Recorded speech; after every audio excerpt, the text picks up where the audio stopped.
Assalamualaikum warahmatullahi wabarakatuh. Baiklah, di sini Miss akan menjelaskan pelajaran tematik 6F, subtema 2, pembelajaran 1 sampai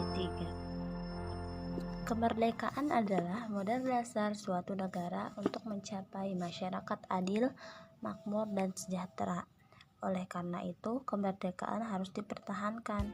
Upaya mempertahankan kemerdekaan dan keutuhan negara Kesatuan Republik Indonesia harus dilakukan oleh setiap warga negara Indonesia. Sikap yang harus dimiliki untuk mempertahankan kemerdekaan negara Kesatuan Republik Indonesia adalah sebagai berikut. Yang pertama, yaitu memiliki sifat untuk mempertahankan negara atau membela negara. Yang kedua, mudah menerapkan dan mengamalkan Pancasila. Yang ketiga, memelihara keamanan dan ketertiban di dalam masyarakat sekitar. Yang keempat, mampu menjaga persatuan antar suku agar tidak ada perselisihan. Yang kelima, menghalangi dan meniadakan sifat separatisme.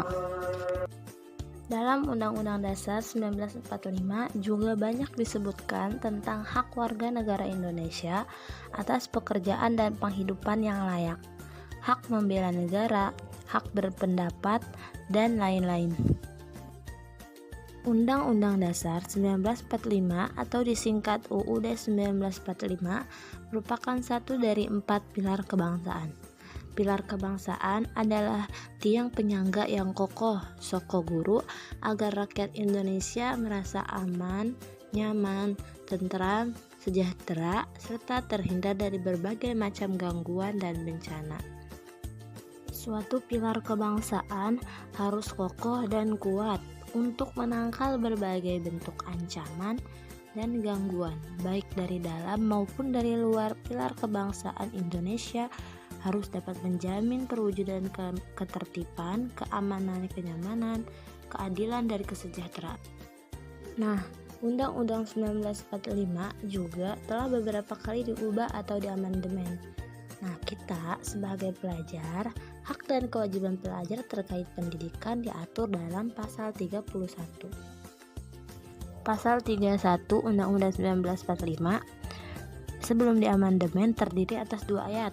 Yang pertama, tiap-tiap warga negara berhak mendapat pengajaran, dan yang kedua, pemerintah mengusahakan dan menyelenggarakan satu sistem pengajaran nasional yang diatur dengan undang-undang.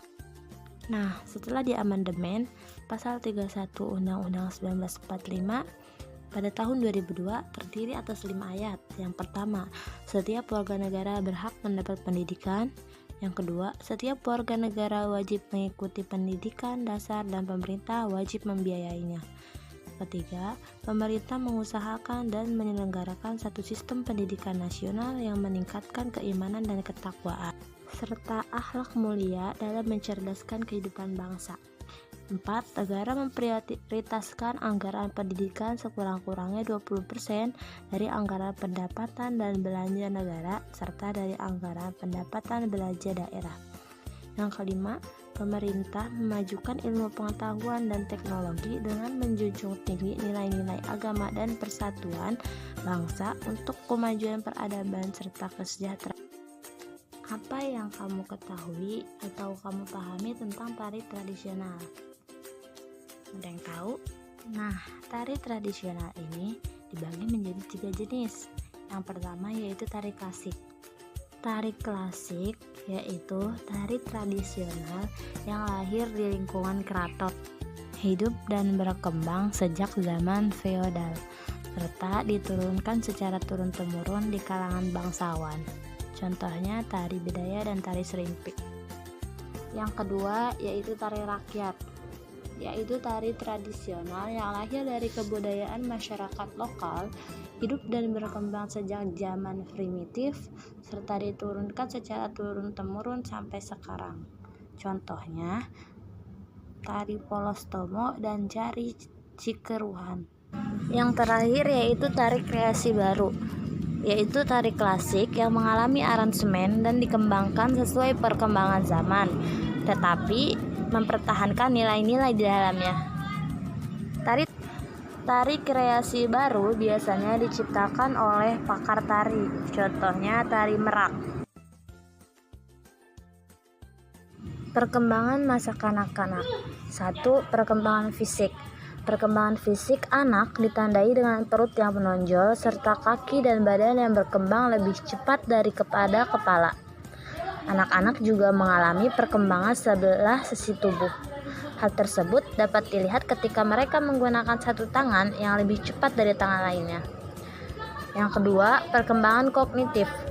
Beberapa tahapan perkembangan kognitif yang terjadi selama masa kanak-kanak sampai remaja berupa sensori motor dari 0 sampai 2 tahun, praoperasional 2 sampai 7 tahun, operasional 7 sampai 11 tahun, dan operasional formal di atas 11 tahun. Ketiga, perkembangan bahasa. Pada mulanya, anak hanya mengucapkan satu kata seperti pergi, naik, dan jalan. Setelah itu, mereka mulai mengatur kata-kata dalam kalimat menggunakan dua kata yang sederhana, seperti papa pergi dan ingin minum. Yang terakhir, perkembangan sosio-emosional. Perkembangan sosio-emosional pada masa kanak-kanak tumbuh dari hubungan yang erat dengan orang tua atau pengasuh, termasuk anggota keluarga. Nah, sekarang kalian kerjakan tugas halaman 69, terampil menganalisis. Oke, mungkin cukup sekian pelajaran hari ini. Terima kasih telah menonton sampai akhir. Sampai jumpa kembali. Assalamualaikum warahmatullahi wabarakatuh.